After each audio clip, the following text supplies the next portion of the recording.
about devotion being the sweetest way to live.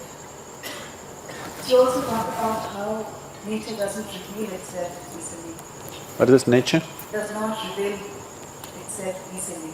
It takes heartbreaking sadhana to realize the truth. So my question is devotion enough? Are you asking this question as a woman or as a banker? As a woman. If you're a woman, devotion is enough. If you're a banker, we need to do head-breaking, heart-breaking sadhana. I want you to understand, how difficult the spiritual process is going to be for you is determined by you, not by nature and not by your guru. The nature or the existence or the creator and your guru are seeing how to make it as easy as possible, as simple as possible, as quick as possible. Because if you take time, it's not a question of your life going waste, it's a question of my life going waste. If you don't make it, it's not a question of you failing, it's a question of me failing. You see, I don't like to lose. You can see that. I don't like to be on the losing side, you can see that. You must see how I drive on the street, I don't like to be on the losing side. If you're here as a woman, it's very simple. But you're so many other things. Foreign banks are difficult to handle because there are hidden clauses. In every agreement we sign, there's a hidden clause, printed in microprint, that it takes a lifetime to read them. So most people sign them without reading them. So wipe out all the hidden clauses. Just be here as a woman, very simple. If you're here just as a man or just as a woman, that's it takes. It doesn't take all this talking and nonsense and rubbish. If I just do this, you should just be there. So, devotion is another dimension of intelligence, which unfortunately today's world has lost out on. Now that little boy who's playing violin, he's just 16 years of age. He's not very far between the genius… he's not very far behind the genius of his father. He's pretty right there. It's going to take very little time for the boy to catch up. That has come not because of training, that's come because of simple devotion. You see how he sits? See how he sits next to his father, with great amount of love and devotion. He look at his eyes, he looks at his father with that kind of love and devotion. In that, learning happens in a completely different way. There was a fabulous saint. In Andhra Pradesh, there is no home in Andhra Pradesh who will not have at least a little book about this saint. His name was Vemanna, his name was something else, they called him Vemanna. So his name is Vemanna. So he was with his guru, and this boy is little dim, he's a dim companion.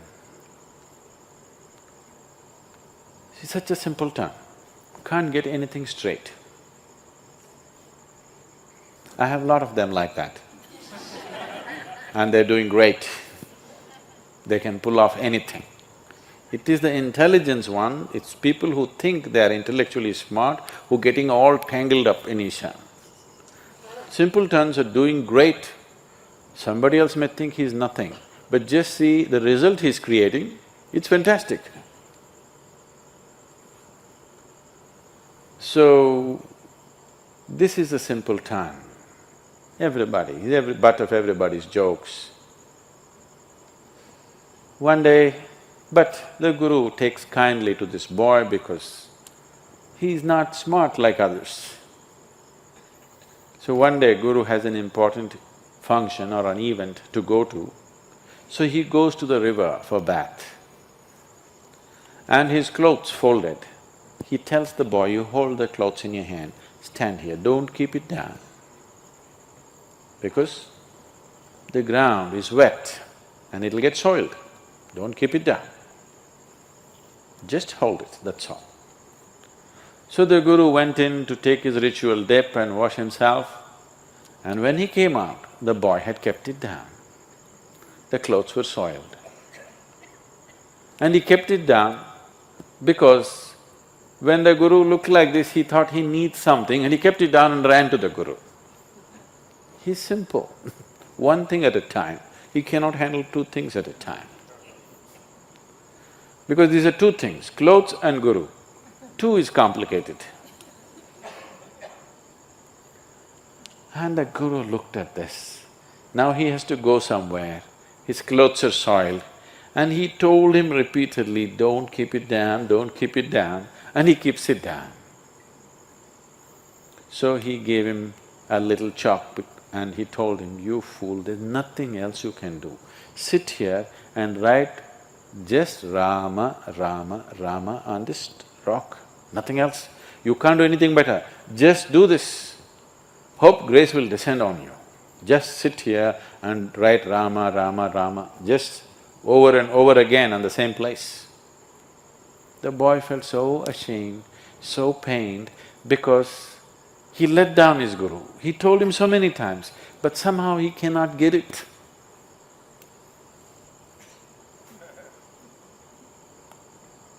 So he started writing. The guru left in a rush. After the whole day, some event, he came back in the evening, and first thing is he asked for this boy, where is he? Because he was feeling bad for the harshness with which he spoke to him. He was nowhere to be seen. Oh, then I told him to write Rama and we need not give the next instruction, maybe he's still there. And he went. The boy was still writing Rama. The chalk had worn out long time ago. His forefinger and thumb had worn out right up till here, and he was still writing Rama, Rama, Rama, Rama. The guru just took him and embraced him.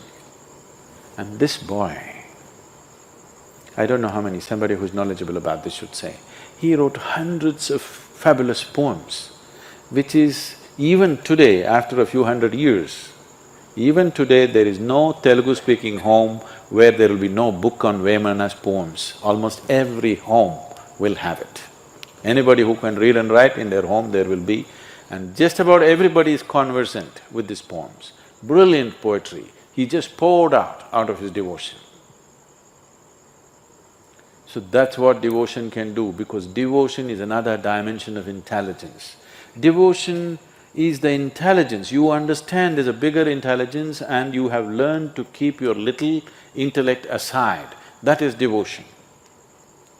Devotion does not mean every day doing puja, doing this, doing that. Devotion simply means your involvement with life is so absolute that even you don't matter anymore. Your involvement with what you have taken up is so absolute that who you are does not matter, then you're a devotee. Devotion means you're devoid of yourself, that's devotion.